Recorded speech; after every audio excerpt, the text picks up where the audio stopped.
भक्तजनों, आज आप सुनेंगे कथा में एक बूढ़ी माई और गणेश और माँ तुलसी की कथा है। एक बुढ़िया माई थी। जो बुढ़िया माई अपना नाती के साथ रहती थी। एक पहाड़ के गुफे में बुढ़िया माई एक गाय का पोस रखी थी। बुढ़िया माई का गाय खूब सुंदर एक बछड़ा को जन्म दिया था। बुढ़िया माई श्रद्धा से अपना बछड़ा को गणेश कहकर बुलाती थी। बुढ़िया माई का नाती गाय को देखभाल करता था। बुढ़िया माई सुबह का दूध को सारा दूध में खीर बना देती थी। जब खीर तैयार हो जाता तो एक थाला में निकाल देती और कहती कि आजा गणेश, खीर तैयार है, खा जा। वो बछड़ा दौड़े दौड़े आकर बुढ़िया माई के पास वो खीर दे देती या बछड़ा खीर खाकर अपना माँ को पास वापस चला जाता। बुढ़िया माई सुबह उठकर अपना सारा काम कर लेती है। नहा धोआकर माँ तुलसी का पूजा कर लेती है। तब जाकर वो खीर बनाती है।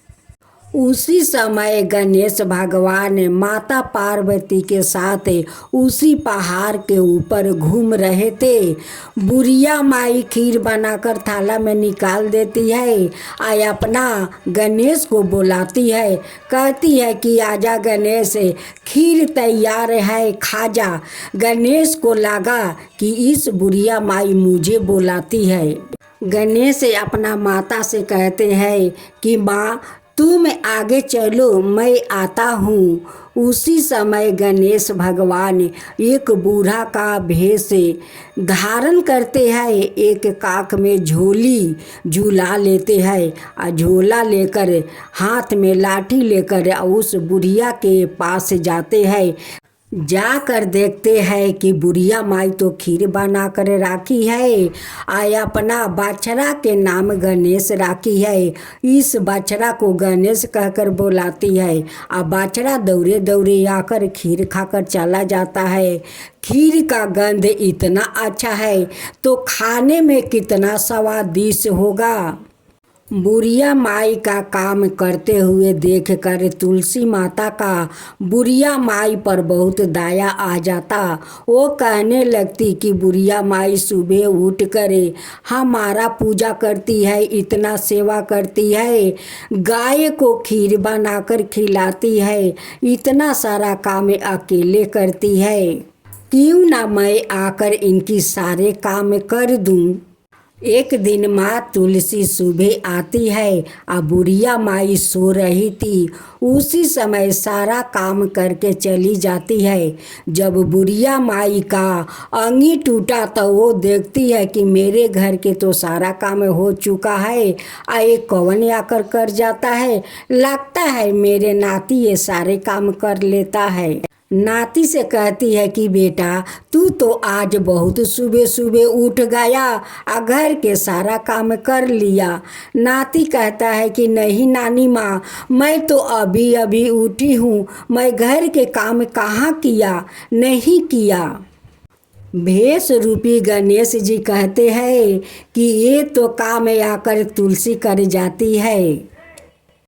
उस खीर को देखकर गणेश जी सोचने लगे कि मैं इस खीर को कैसे खाऊं, क्या करूं कि इस खीर को मैं खा सकूं। उस गणेश का दिमाग में एक ख्याल आया कि क्यों ना गाय माता का बछड़ा का रूप धारण करके और उस खीर को मैं जाकर खा लूं। उसका दूसरा दिन गणेश आकर उसी पहाड़ के ऊपर बैठा था और देख रहा था कि बुढ़िया माई खीर बना रही है। जब बुढ़िया माई का खीर तैयार हो गया और वो थाला में निकाल रही थी, तब गणेश जी कहने लगे कि चलो अब खीर तो खाना ही होगा। उसी गाय माता का बछड़ा का रूप धारण करते हैं और बुढ़िया माई जैसे बुलाती है कि गणेश आजा, खीर तैयार है, खा जा। वो जाकर बछड़े के रूप धारण करते हुए और सारे खीर खा लेते हैं। गणेश गाय के पास जाते हैं और गाय माता से कहते हैं कि गाय माता मुझे माफ़ कर देना, मैं आपका बच्चे के हिस्सा खीर मैं खा लेता हूँ। आपका बच्चे का रूप धारण करके मैं जाकर खीर खा लेता हूँ। अपना बच्चा को पेट भर के दूध पिला देना। बुढ़िया माई इतना स्वादिष्ट खीर बनाती है कि खीर बगैर मैं रह नहीं सकता हूँ। मैं क्या करूँ, आपका बछड़ा का रूप धारण करना पड़ता है। उस खीर के स्वाद लेने के लिए आपका बछड़ा का रूप धारण करना पड़ता है। मैं ऐसे नहीं करूँगा तो वो बुढ़िया माई मुझे खीर नहीं देगी। तुलसी माता का गणेश जी का ये रूप अच्छा नहीं लगता था। वो कहती है कि गणेश मैं क्या करूं, तुम्हें तो छू भी नहीं सकता हूं और नहीं तुम्हें उस खीर को निकाल को दे सकती हूं, क्योंकि मैं तुलसी हूँ, आपका छू भी नहीं सकती हूँ, नहीं कुछ आपके लिए कर सकती हूँ। आप क्यों नहीं बुढ़िया माई को दर्शन देते हैं। आप अपना रूप में आ जाइए और उस बूढ़ी माई को दर्शन दे दीजिए। बूढ़ी माई देखिए आपको खुद वो खीर बनाकर रोज खिलाया करेगी। आपको कभी बछड़ा का रूप धारण करना नहीं पड़ेगा। बूढ़ी माई और श्रद्धा भक्ति से आपको बहुत कुछ लड्डू मोदक खीर सब कुछ दे सकती है। बुढ़िया माई को तो मन में बहुत श्रद्धा है, देवी देवताओं को प्रति बहुत श्रद्धा है। देखिए मुझे कैसी सेवा करती है तो वो आपका भी सेवा करेगी। एक बार दर्शन दे कर को तो देखिए कि आपसे वो कितना प्यार करती है, आपको कितना सेवा करती है। बुढ़िया माई तो बहुत श्रद्धालु है और उनकी श्रद्धा भक्ति देख कर तो मैं आकर उनकी घर के काम कर देती हूँ। बुढ़िया माई एक दिन सुबह उठती है, अपना घर के सारे काम कर लेती है, नहा धोआ कर माँ तुलसी का पूजा कर लेती है, अपना गाय को दूध दूह कर वो खीर बनाती है। जैसे खीर तैयार हो जाता है वो थाला में निकाल देती है। वैसे ही गणेश भगवान अपना रूप में आकर वहाँ पर बैठ जाते हैं और खीर खाने लगते हैं। ये अद्भुत लीला देखकर बुढ़िया माई तो गणेश भगवान पर बहुत प्रसन्न हो जाती है और हाथ जोड़कर कहती है कि भगवान आप आकर मेरे बनाए हुए खीर खाते हैं, आपको मेरा खीर बहुत पसंद है।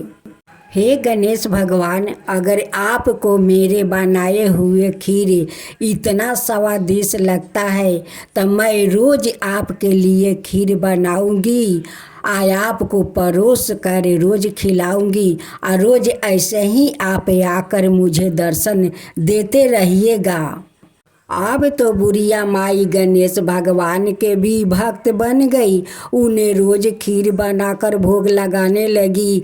अब तो अच्छा से अच्छा लड्डू मोदक लाकर उन्हें भोग लगाने लगी, उन्हें पूजा करने लगी। तब माँ तुलसी कहती है कि गणेश जी देखिए बूढ़ी माई को श्रद्धा भक्ति देखिए, ये कितना श्रद्धालु है, देखिए आपको कैसे श्रद्धा भक्ति से सेवा करती है, पूजा पाठ करती है। गणेश कहते हैं कि तुलसी तुम ठीक कह रही हो, अब तो मैं रोज बुढ़िया माई को अपना असली रूप में आऊँगा और उन्हें रोज दर्शन दूंगा और रोज बुढ़िया माई मुझे खीर बनाकर ऐसे ही खिलाया करेगी। एक दिन तो तुलसी माता भी बूढ़ी माई को साक्षात आकर दर्शन देती है। तब गणेश भगवान कहते हैं कि माई ये तुलसी तो आकर आपका घर के काम भी कर जाती है। गणेश भगवान कहते हैं कि माई तेरा श्रद्धा भक्ति देखकर तो मैं बहुत प्रसन्न हूँ, आज तू मुझसे कोई वरदान मांग ले। बुढ़िया माई कहती है कि गणेश भगवान मैं क्या मांगूं, मेरा तो बयस हो गया है, मैं तो कुछ दिन में ऊपर चली जाऊंगी। गणेश जी कहते हैं कि माई कुछ मांग लो। तब बुढ़िया माई कहती है कि हे गणेश भगवान, अगर कुछ देना चाहते हैं तो मुझे बैकुंठ धाम का आशीर्वाद दीजिए कि मैं बैकुंठ धाम जाऊं। माँ तुलसी कहती है कि माई, बैकुंठ धाम जाने से पहले तू मेरा एक पाता मुख में राख लेना और राख कर बैकुंठ धाम चली जाना। माँ तुलसी और गणेश भगवान अंतर्ध्यान हो जाते हैं। हे गणेश भगवान, हे माँ तुलसी, जैसे आप उस बुढ़िया माई पर आप कृपा किया वैसा ही सबका ऊपर कृपा कीजिए। हे तुलसी माता, हे गणेश भगवान, सबका ऊपर कृपा कीजिए। गणेश जी की जय हो, गणेश जी की जय हो, माता तुलसी की जय हो, माता तुलसी की जय हो।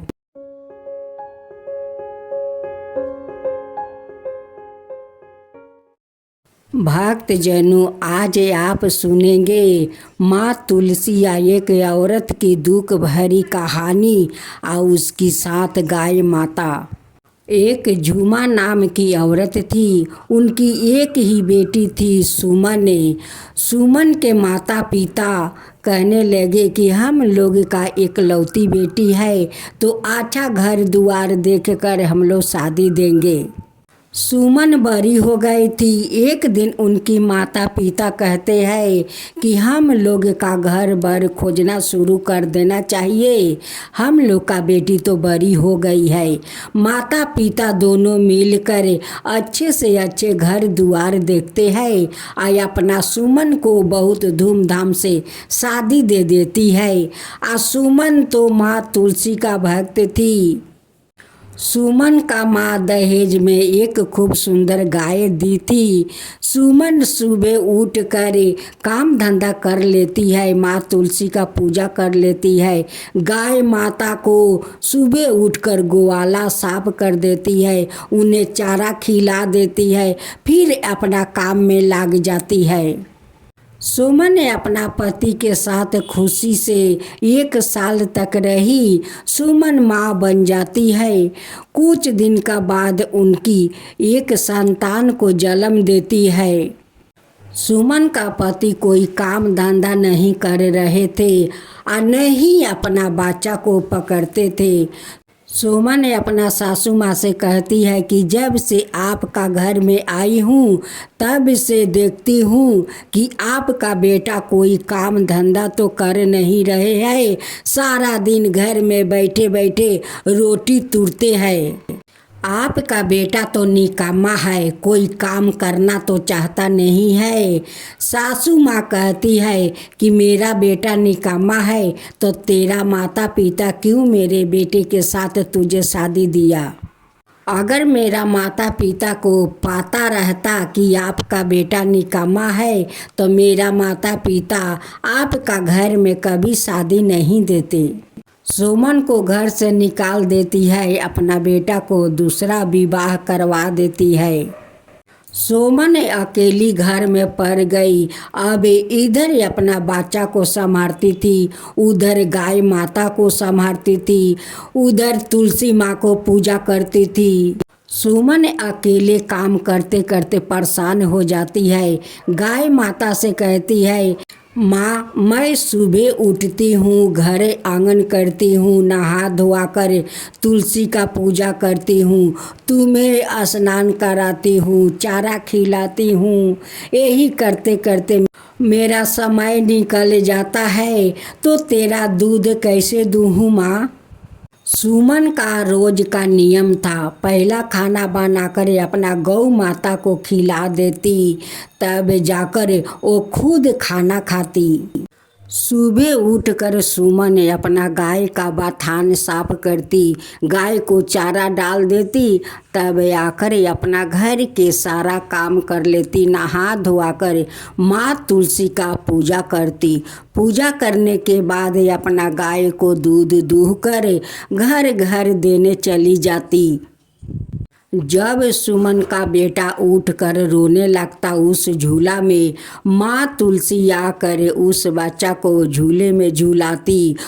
देखती माँ तुलसी की बच्चा को तो भूख लगा है, गाय के पास जाकर कहती कि गाय माता एक गिलास दूध दे दो कि उस बच्चा को पिला दूं। सुमन तो गई है दूध देने, इनकी बच्चा को बहुत जोर के भूख लगा है, देखिए वो रो रहा है। गाय माता के बाट में गिलास लगा देती, गाय माता एक गिलास दूध भर कर दे देती। माँ तुलसी उस बच्चा को पिला देती और झुलुआ झुलाकर सोला देती। सुमन का संसार वही गाय माता चला रही थी। उनकी दूध दूह कर वो घर घर में जाकर बेचती और उसी से उनकी संसार चल रहा था। सुमन एक दिन अपना बच्चा को दूध पिलाकर उसी कपड़ा का झूले में झूला कर सुला देती है और सुला कर वो चारा लाने चली जाती है। चारा लाने में उनकी बहुत देर हो गया। इधर उनकी बच्चा उठकर बहुत जोर जोर से रो रहे थे। उसी समय माँ तुलसी आती है, कहती है कि इस बच्चा को तो भूख लगा है। गाय के पास जाती है गिलास लेकर, गाय माता दूध दे देती है। माँ तुलसी उस बच्चा को दूध पिलाकर फिर से झुलुआ झुलाकर सुला देती है। सासू माँ जो अपना बेटा को दूसरा विवाह करवाई थी वो बहू तो अच्छी नहीं थी। अपना सासू माँ को रोज गाली देती है, खाना नहीं देती है। उस बहू ने तो अपना पति को भी देख नहीं पाती है और दूसरा मर्द के साथ वो चक्कर चलाती है। तभी तो सासू माँ कुछ नहीं कहती है, क्योंकि वो अपना उस नई बहू से बहुत डरती थी। उनकी बेटा भी डरते थे, कुछ नहीं बोल पाते। लेकिन सोमा बेचारी को कितना वो लोग तकलीफ देते थे। सासू माँ तो अपना बेटे को दूसरा विवाह करवाकर बहुत खुश हो गई और कहने लगी कि मैं देखती हूँ कि इस सुमन को अपना संसार एक कैसे संभालती है। अरे जिसका पास माँ तुलसी का शक्ति है, गौ माता है, उन्हें भाला कौन तकलीफ दे सकता है। सुमन एक दिन चारा लेकर आती है अपना गाय माता को लिए और सोचती है कि आज तो मुझे चारा लाने में बहुत देर हो गया है, मेरा बच्चा तो भूखे रो रहा होगा। जब सुमन घर के अंदर आती है, देखती है कि उनकी बच्चा तो सो रहे हैं। मने मने कहती है कि अरे हमारे शांत बच्चा, तुम अपना माँ को दुख को समझता है कि मेरी माँ अकेली गाय को चारा लेने जाती है, आदमी को घर में दूध देने जाती है, तो मैं अपना माँ को कैसे परेशान करूं। उसलिए मेरा बच्चा सो रहा है, मेरा बच्चा कितना शांत है। लेकिन सुमन के कहाँ पाता है कि मेरे घर में माँ तुलसी आकर मेरा बच्चा को देखभाल करती है।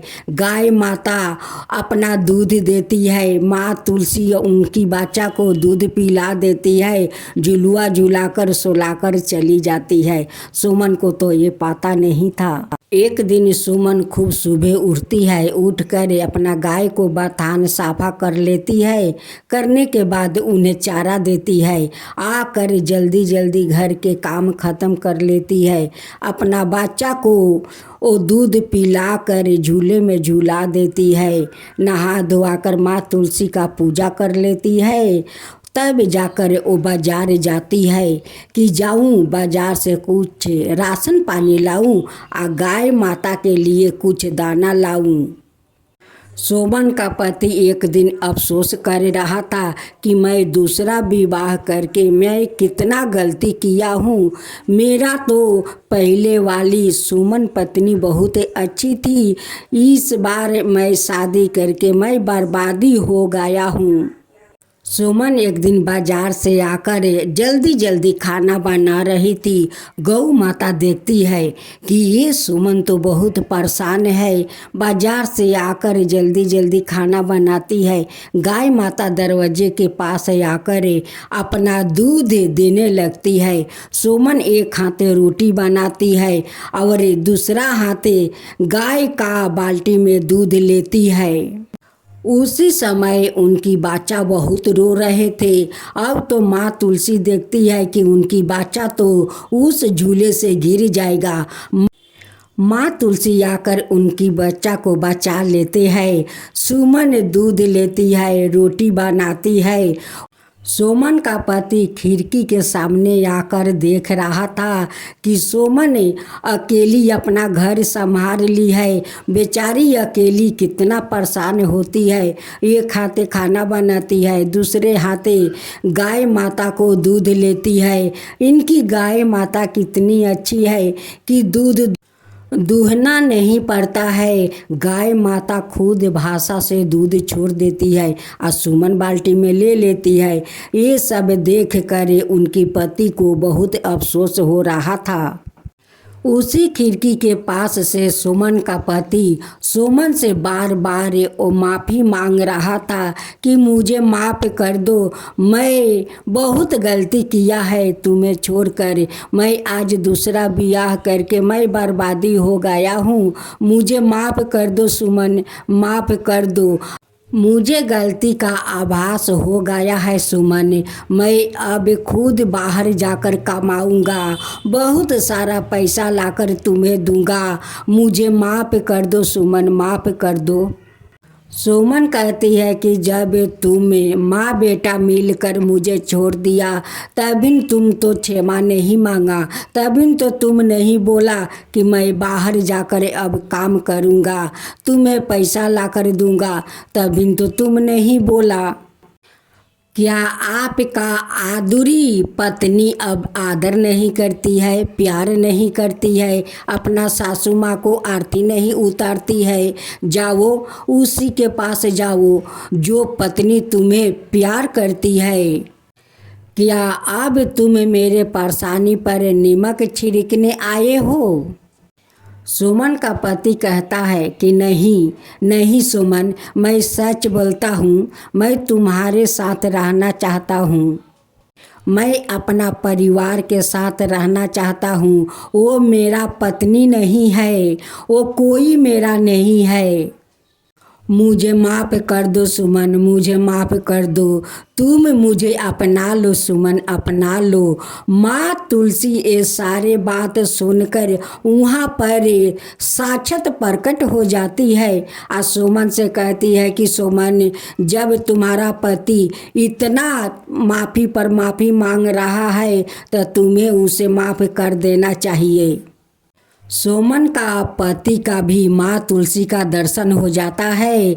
वो कहते हैं कि हे माँ तुलसी, मुझे क्षमा कर दीजिए, क्षमा कर दीजिए। मुझसे बहुत बड़ा गलती हो गया है कि मैं सुमन को छोड़कर उस शैतान पत्नी के साथ मैं बहुत तकलीफ़ करता हूँ, बहुत तकलीफ़ देती है। मुझे माफ़ कर दीजिए तुलसी माता, माफ़ कर दीजिए। अब मैं भी कमाना चाहता हूँ, कमा करे अपना सुमन को हाथ में सारा पैसा लाकर दूंगा। मैं अपना परिवार के साथ रहना चाहता हूँ। हे तुलसी माता, मुझे माफ़ कर दीजिए। सुमन अपना पति को माफ़ कर देती है और उसे अपना लेती है। माँ तुलसी सुमन को सौभाग्यवती रहने के लिए आशीर्वाद देती है और आशीर्वाद देकर वो अंतर ध्यान हो जाती है। सुमन अब अपना पति के साथ खुशी खुशी से रहने लगी। हे तुलसी माता, जैसे आप सुमन को संसार को ख्याल रखा, उनकी पति को मिलवा दिया, वैसा ही सबका ऊपर कृपा कीजिए। हे माँ तुलसी, सबका ऊपर वैसा ही कृपा कीजिए। माँ तुलसी की जय हो, माँ तुलसी की जय हो। जय जय तुलसी माता, जय जय तुलसी माता, सब जग की सुखदाता वरदाता।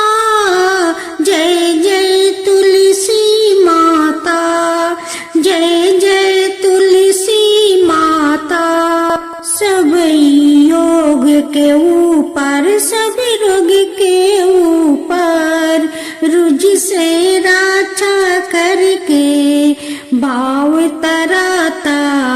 जय तुलसी माता, रुझ से राछा करके भाव तराता।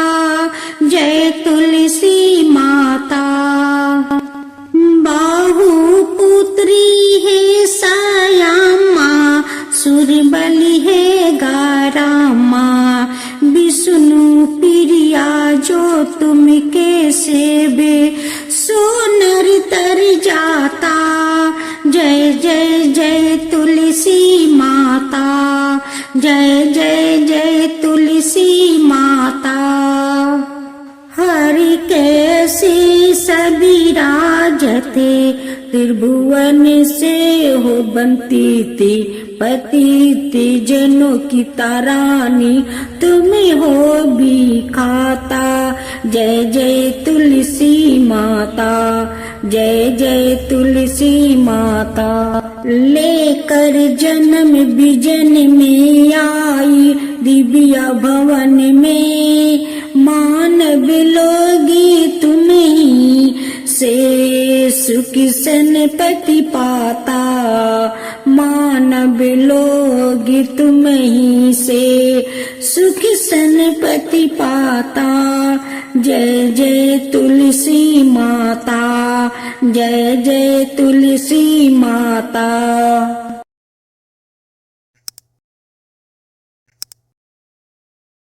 गणेश भगवान की जय हो, गणेश भगवान की जय हो। एक नंदिनी नाम की एक औरत थी।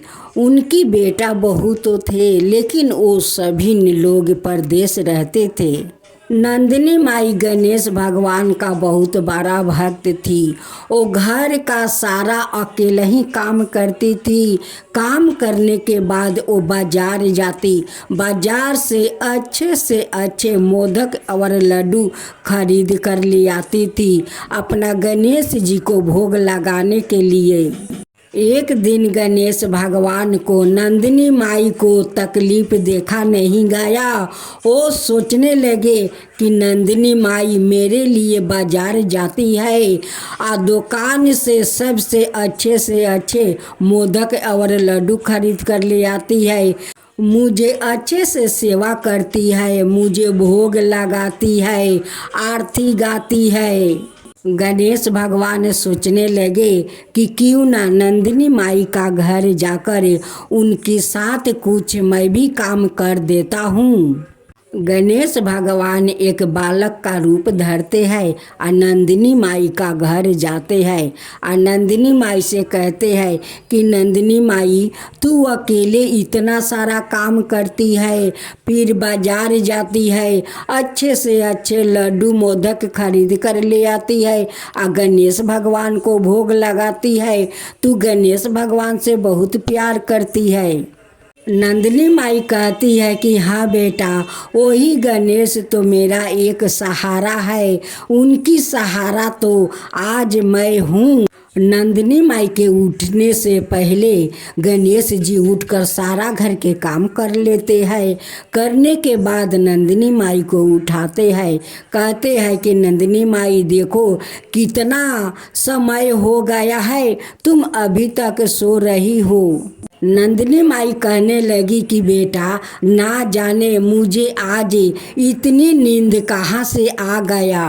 आज तो बुधवार का दिन है, मैं तो उपवास करूंगी, गणेश जी के श्रद्धा पूर्वक मैं पूजा करूंगी, अच्छे से अच्छे मोदक और लड्डू से उन्हें भोग लगाऊंगी।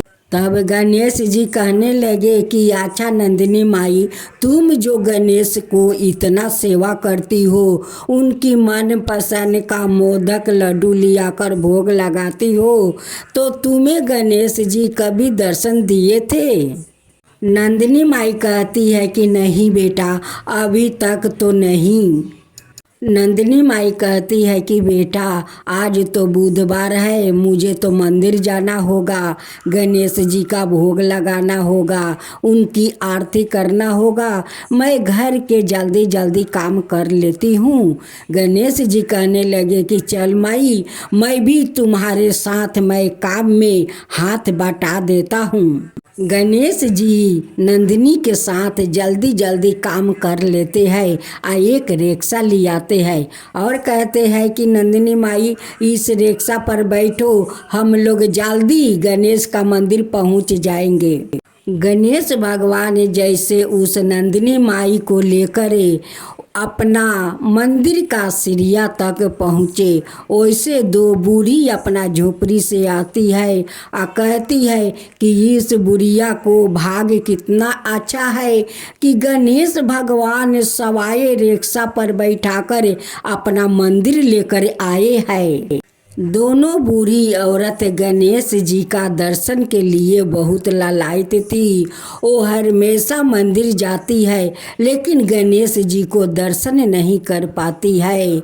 आज गणेश भगवान सवाए उस औरत को अपने रिक्शा पर बैठा कर लाए हैं, तो उस औरत को भाग्य कितनी अच्छी है, वो कितनी भाग्यशाली है कि आज सवाए भगवान का रिक्शा पर बैठी है। दोनों औरत कहने लगी कि हे गणेश भगवान, आज तो आपका दर्शन एक रिक्शा वाला अद्भुत लीला में दर्शन हुआ है, इसलिए तो लोग आपको विघ्नहर्ता कहते हैं। आज आप इस औरत को बैठाकर अपना मंदिर में लाए हैं, इसलिए तो लोग आपको विघ्नहर्ता कहते हैं। आज आप एक रिक्शा वाला रूप में हम लोग का दर्शन हुआ है। दोनों औरत तो गणेश जी को पहचान लिया, लेकिन नंदिनी माई तो नहीं पहचान पाई। वो तो एक बालक समझती थी कि ये बालक तो मेरे साथ रहते हैं, मेरे साथ काम करते हैं, लेकिन ये नहीं समझी कि साक्षात तो यही गणेश भगवान है, इन्हीं को तो मैं पूजा रोज करती हूँ। जब नंदिनी मंदिर के अंदर पहुंचती है तो गणेश को कहती है कि बेटा यहीं पर तू बैठो, मैं गणेश जी को भोग लगा लूं, पूजा पाठ कर लूं। जब मेरा पूजा खत्म हो जाएगा तो बेटा तुझे भी मैं लड्डू और मोदक का प्रसाद दूंगी। गणेश भगवान उसी मंदिर के बाहर वो अपना पलथी मार कर बैठ जाते हैं। उधर नंदिनी माई गणेश भगवान को फूल सजा रही थी, मोदक लड्डू का भोग लगा रही थी। वो सारे फूल उस गणेश के ऊपर आ जाता है, भोग लगाती है तो वो भोग गणेश के सामने आ जाता है। नंदिनी माई तो बड़ी सोच में पड़ गई कि मैं गणेश भगवान को फूल सजाती हूँ, माला पहनाती हूँ, फूल नहीं रहता है, वो माला गले में नहीं रहता है, कहाँ चला जाता है। भोग लगाती हूँ, वो भोग भी नहीं भगवान के पास रहता है, कहाँ चला जाता है। जब नंदिनी माई बाहर निकल कर देखती है तो गणेश भगवान पलथी मारते हुए बैठे हुए है, उन्हीं के गले में माला है, उन्हीं के ऊपर सारे फूल के वर्षा है, उन्हीं के पास लड्डू मोदक का भोग लगा हुआ है। नंदिनी माई देखकर उस बालक को बहुत आश्चर्य में पड़ जाती है। कहती है कि ये तो कोई बालक नहीं है, मेरे साथ साक्षात गणेश भगवान रहते हैं, मेरे साथ काम करते हैं, मुझे रिक्शा पर बैठाकर हाट बाजार ले जाते हैं, फिर भी गणेश भगवान को मैं नहीं पहचान पाए। वो हमेशा हमें वो मंदिर रिक्शा पर बैठा कर ले आते हैं, फिर भी मैं नहीं पहचान पाए। आज तो विघ्नहर्ता अपना अद्भुत लीला दिखा दिया। हे भगवान, मुझसे कोई अगर भूल होए तो आप मुझे क्षमा कर दीजिए, मैं आपको पहचान नहीं पाई, आप मेरे साथ रहते थे। नंदिनी माई गणेश भगवान से कहती है कि हे भगवान, मेरा तो सब कोई है, लेकिन सब परिवार परदेश में रहते हैं। अगर मेरा मृत्यु हो गया तो मेरा पास कौन रहेगा। गणेश भगवान कहने लगे कि नंदिनी माई, आप चिंता मत करो। आपको मृत्यु जब होगा तब मैं आपको इसी रिक्शा पर बैठाकर बैकुंठ धाम लेकर चला जाऊंगा। गणेश भगवान कहने लगे कि नंदिनी माई, तुम जो इतना मुझे सेवा करती हो, तुम पर मैं बहुत प्रसन्न हूँ, बहुत प्रसन्न हूँ। तुम जो चाहे मुझसे वर मांग लो। नंदिनी माई कहती है कि भगवान, मैं क्या वर मांगूँ, मैं कोई वर नहीं मांगूंगी। मांगने से पहले आप तो वर मुझे दे दिया है कि आप अपना रिक्शा पर बैठाकर मुझे बैकुंठ धाम ले जाएंगे। यही तो मेरा बहुत बड़ा वरदान है। दोनों बूढ़ी माई कहने लगी कि भगवान, हम दोनों को क्या होगा। गणेश भगवान कहने लगे कि माई, आप दोनों चिंता मत करो। आप लोग तो मेरे मंदिर जाती हो, पूजा करती हो, आप लोग का भी बैकुंठ धाम मिलेगा। जो हमारा श्रद्धा भक्ति से मेरा पूजा करता है उन्हें जरूर बैकुंठ धाम मिलेगा। बीदनहरता का अद्भुत लीला, उनकी लीला कोई नहीं जानता है। एक दिन तीनों बूढ़ी माई का मृत्यु हो गया। गणेश भगवान उसी रिक्शा पर तीनों बूढ़ी माई को प्राण लेकर वो बैकुंठ धाम चले गए। बैकुंठ में यमराज देखकर कहने लगे कि भगवान, आप मुझे बुला लेते तो मैं आ जाते। गणेश भगवान कहने लगे कि नहीं यमराज, ये तीनों मेरा भक्त है, उसलिए तीनों को मैं अपना साथ इस रिक्शा पर बैठा कर लाया हूँ। अब तो यमराज तीनों को अपना सिंहासन देते हैं कि तीनों माता को इस सिंहासन पर बैठा दीजिए। गणेश भगवान, हे गणेश भगवान, आपका अद्भुत लीला है। जैसे आप इस तीनों भक्त पर अपना कृपा किया, अपना साथ बैकुंठ धाम ले गए, वैसा ही सबका ऊपर कृपा कीजिए। हे गणेश भगवान, हे विघ्नहर्ता, सबका ऊपर ऐसे ही कृपा कीजिए। गणेश भगवान की जय हो, गणेश भगवान की जय हो, विघ्नहर्ता की जय हो, विघ्नहर्ता की जय हो। जय गणेश, जय गणेश, जय गणेश देवा, माता जानकी पार्वती पिता महादेवा। जय गणेश, जय गणेश, जय गणेश देवा। एक दांत दयावंत चार भुजी धारी, मस्तक सिंदूर सोहे मूस की सवारी। जय गणेश, जय गणेश, जय गणेश देवा, माता जानकी पार्वती पिता महादेवा। अंधन को आँख देते, कोढ़ियन को काया, बाजिन को पुत्र देते, निर्धन को माया। जय गणेश, जय गणेश, जय गणेश देवा, माता जानकी पार्वती पिता महादेवा। हार चढ़े, फूल चढ़े और चढ़े मेवा, लड्डुअन का भोग लगे, संत करे सेवा।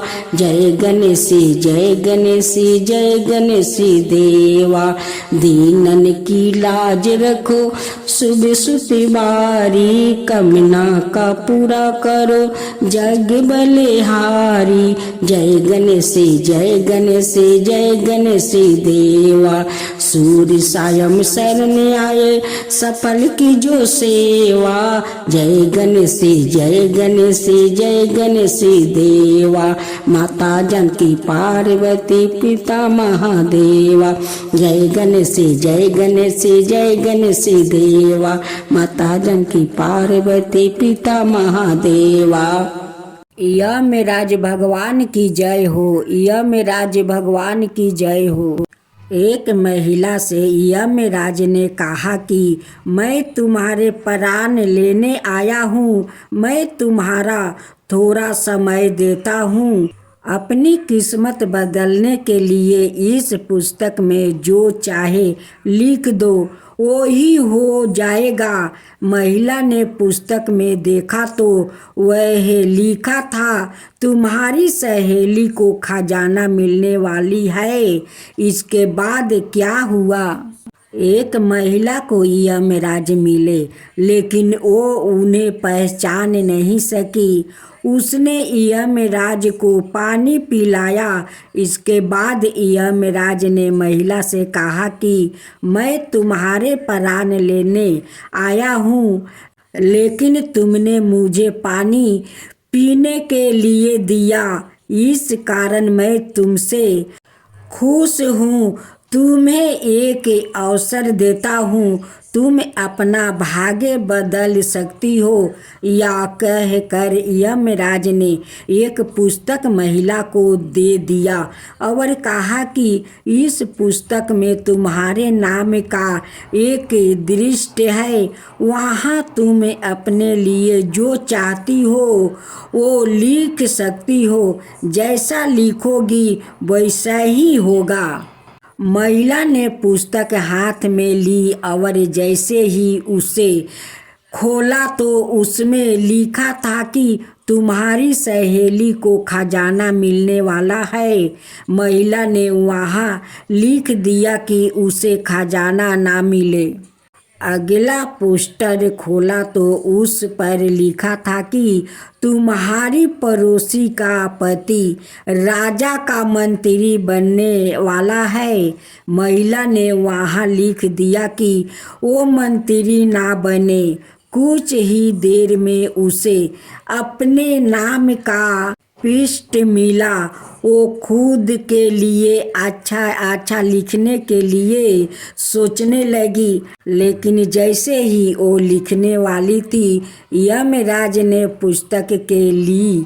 यमराज ने महिला से कहा कि अब तुम्हारा समय खत्म हो गया है। तुम दूसरों का बुरा करने के चक्कर में खुद का भला नहीं कर सकती है। महिला को पछतावा होने लगा कि उसने सुनहरा अवसर खो दिया। इसके बाद यमराज ने उस महिला के प्राणों का हरण कर लिया। इस कथा की लिख यह है कि काफ़ी लोग दूसरों का बुरा सोचते रहते हैं, मौका मिलने पर दूसरों का बुरा करते हैं। इस चक्कर में वो कई बार खुद का भला करने का अवसर खो देता है। हम दूसरों का भला ना कर सके तो कम से कम किसी का बुरा भी नहीं करना चाहिए, यही सच्ची मानवता है। अगर वो महिला अपनी मित्र और पड़ोसी का बुरा नहीं सोचती तो खुद का भाग्य बदल सकती थी, लेकिन उसने पहले उनका बुरा करने की सोची और खुद के प्राण नहीं बचा सकी।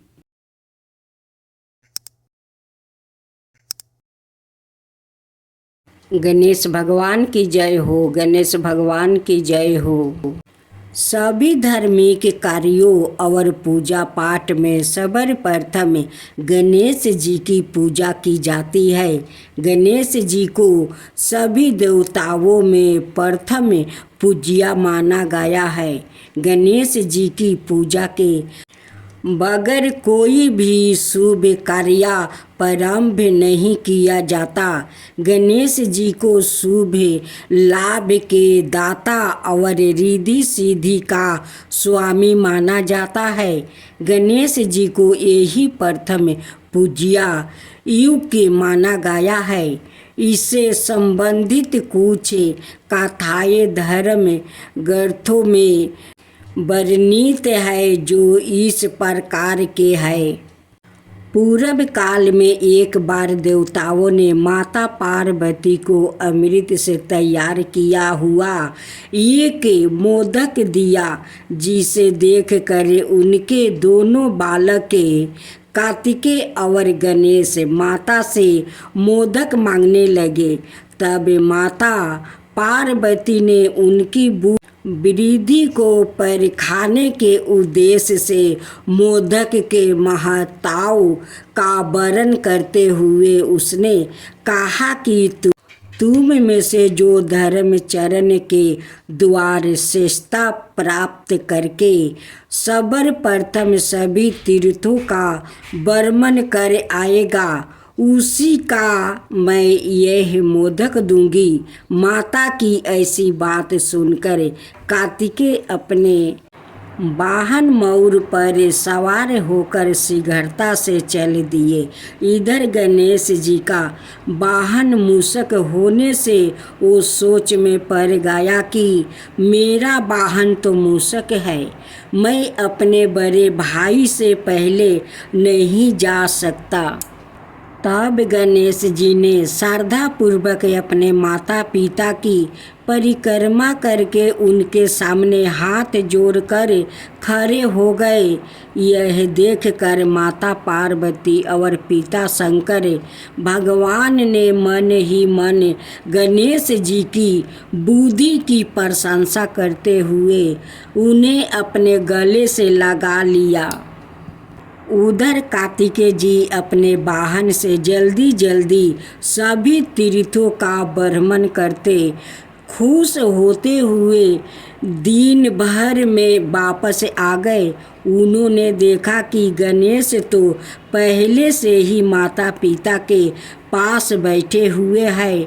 तब कार्तिक जी ने अपने माता पिता से गणेश जी के पहले आने के संबंध में पूछा, तो माता पार्वती ने उन्हें समझाते हुए कहा कि समस्त तीर्थों में किया हुआ स्नान, संपूर्ण देवताओं को किया हुआ प्रणाम, सब ज्ञान का किया हुआ अनुष्ठान और सभी प्रकार के व्रत मंत्र योग और समय का पालन, यह सभी साधन माता पिता के पूजन के 16वां अंश के बराबर भी नहीं हो सकते।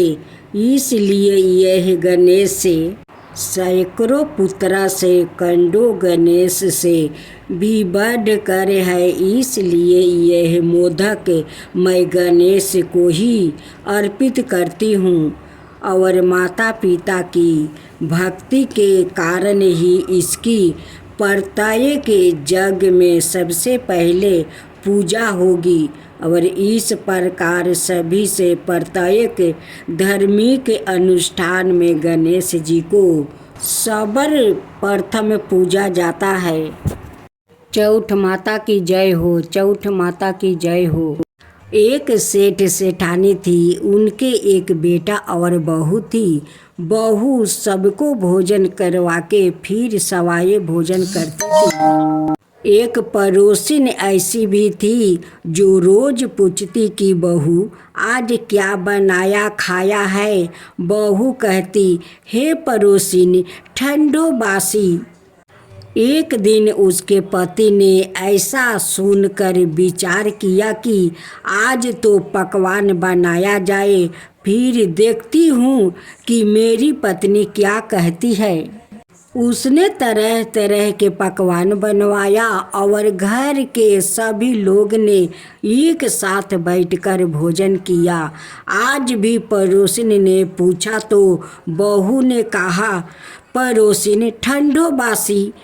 सेठ के लड़के ने सोचा कि कोई बात तो अवश्य है जिससे कि मेरी पत्नी ऐसी कहती है।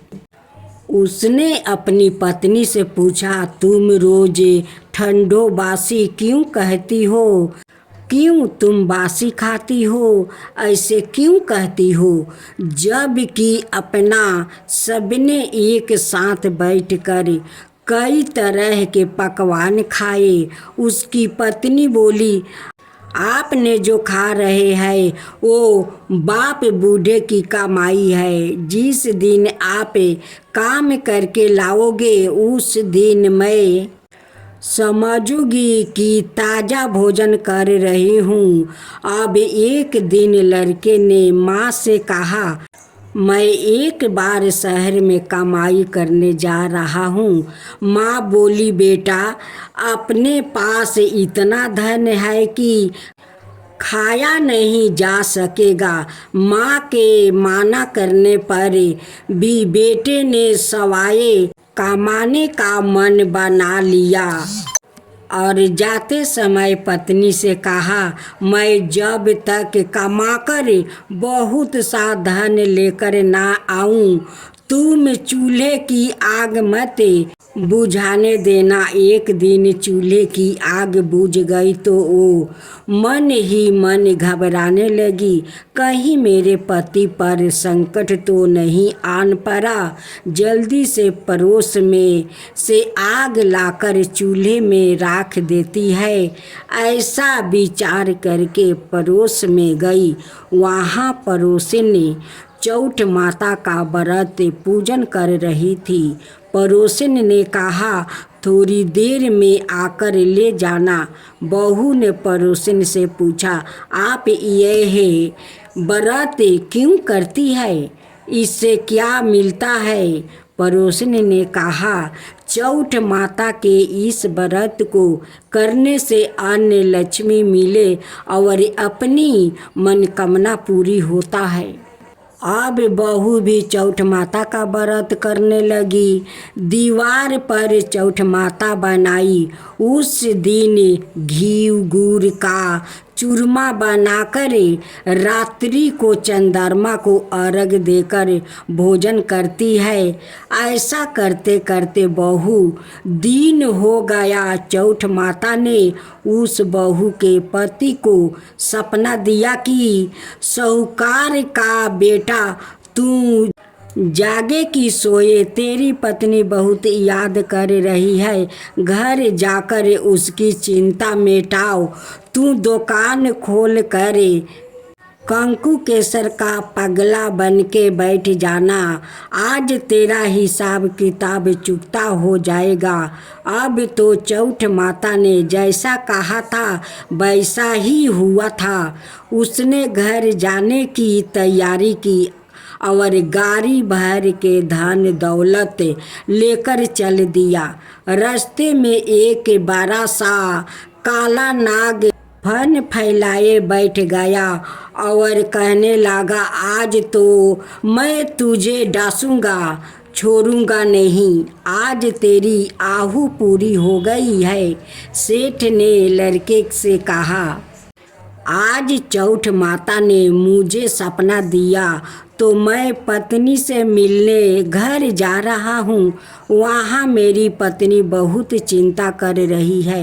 मैं उसे मिल कर जरूर आऊँगा, तब तुम मुझे डांस लेना। नाग ने कहा, तुम शपथ पूर्वक कहकर जाओ तो मैं तुम्हें जाने दूंगा, परंतु लौट कर नहीं आए तो तुम्हारे घर आकर मैं तुम्हें डांस लूँगा। इस प्रकार सांप को वचन देकर वो अपने घर पहुँचा। वहाँ सभी से हंसी खुशी से मिला और भोजन करने को बैठा तो उदास होकर बैठ गया। उसकी पत्नी ने उदास होने का कारण पूछा तो पति ने काले नाग वाली बात बताते हुए कहा, यदि मैं उसके पास नहीं जाऊंगा तो वो घर आकर ही मुझे डांस लेगा। पत्नी बहुत चतुर थी। उसने कहा कि आप घबराओ नहीं, लेट जाओ, मैं एक उपाय करती हूँ। पत्नी ने कमरे की सात पेटी सिरवा धोई। पहली पेटी पर रेत, दूसरी पर इतरा, तीसरी पर गुलाल फूल, चौथी पर कंकु केसर, पांचवी पर लड्डू पेड़ा, छठी पर गादी गलैचा और सातवीं पेटी पर दूध का कटोरा भर कर रख दिया। इस प्रकार वो 7 ही पेटी सजाकर बैठ गई। आधी रात होते ही नाग आकर पेटी चढ़ने लगा। पहली पेटी पर रेत में लौट गया और कहने लगा कि सेठ की बहू ने आराम तो बहुत दिया, पर बचनों से बंध कर आया हूँ सो डासूंगा। अबर से ही इसी प्रकार 7 पेटियों पर नाग आराम करता हुआ और कहता हुआ कि डासूंगा जरूर। कमरे में जाने ही वाला था कि चौठ माता ने विचार किया कि मैं इसे नहीं बचाऊंगी तो संसार में धर्म कर्म और व्रत पूजन को कौन मानेगा। अब तो गणेश जी, चंद्रमा जी और चौठ माता ने उसे बचाने का विचार किया। चंद्रमा जी ने उजाला किया, चौठ माता ढाल बनी और गणेश जी ने तलवार लेकर नाग को मार दिया और ढाल से डंक दिया। अब बहू भी थकी हारी सो गई। दिन उगा तो लोग बेटे से मिलने आए, परंतु बेटा बहू तो उठे ही नहीं थे। बहू देर हो गई तो माँ उन्हें उठाने गई। माँ ने 7 पेटियों पर जो कुछ देखा तो बहुत घबराई और बेटा बहू को आवाज़ लगाई। बेटा बहू उठे तो देखा कि एक ढाल तलवार वहाँ पड़ी है। अब ढाल उठाई तो वही काला नाग मारा हुआ पड़ा है। बेटा बहू ने सोचा कि आज तो धर्म कर्म ही आरे आए, जो भगवान गणेश जी और चौठ माता ने हम सभी को रक्षा की है। चौठ माता, आपने जैसी सेठ के बेटे बहू की रक्षा किया है, वैसे ही सबका रक्षा कीजिए।